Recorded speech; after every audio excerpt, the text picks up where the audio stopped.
So guys, good morning. শরীরটা খুবই খারাপ। দুদিনের পর আজকে কাজে চলে এসেছি। কাজে তো আসতেই হবে। রান্নার কাজ মাথা পুরো খারাপ করে দিচ্ছি, চিন্তার বাইরে। এক একটা এত বিচ্ছিভাবে ঝগড়া করছি, চিন্তার বাইরে। তো যাই হোক, তো চলো।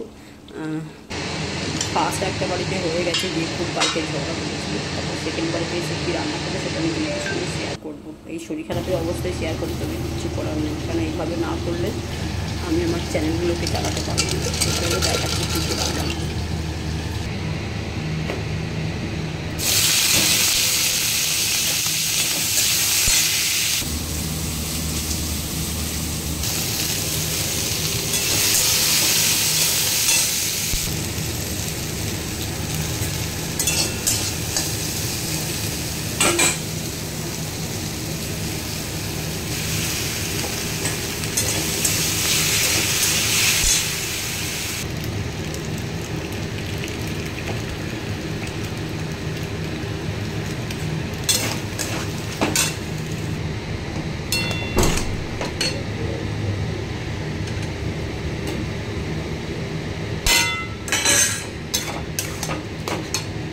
দেবো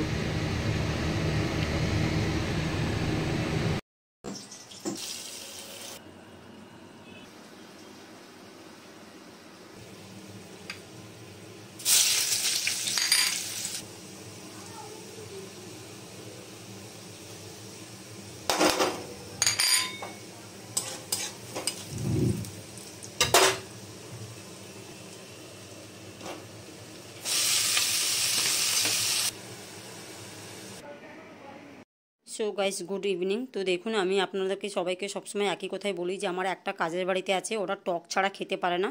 তো দেখুন, আমি মিষ্টি রস আর 5-6টা নকুলদানা দিয়ে কেমনভাবে আমের টক বানালাম। আপনারা প্লিজ একবার বানিয়ে দেখুন, 6-7 দিন রেখে খেতে পারবেন।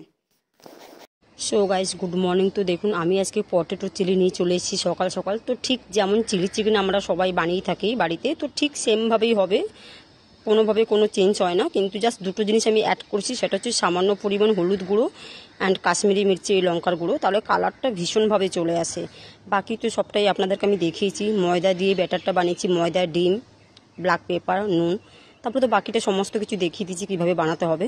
আর যেহেতু রেড বেল পেপার ছিল না, তো আমি তার সঙ্গে একটা টমেটো অ্যাড করেছি। গাইস, বিশ্বাস করবেন না, ভীষণভাবে টেস্টি হয়েছে। এত টেস্টিফুল হয়েছে আমি স্বপ্নেও ভাবিনি। মানে আমি অ্যাকচুয়ালি প্রচুর বাড়িতে শুনেছি, কিন্তু আমি আগে খুব বানিয়েছিলাম ছোটোবেলায়, বাট মানে এখন আর কোনোদিন বানাইনি। তো সাধারণত বাড়িতে কেউ এসেছিল, সে চিকেন খায় না, তো তার জন্য এই প্রসেসটা আমি বানালাম, কিন্তু ভীষণ টেস্টি হয়েছে গাইস।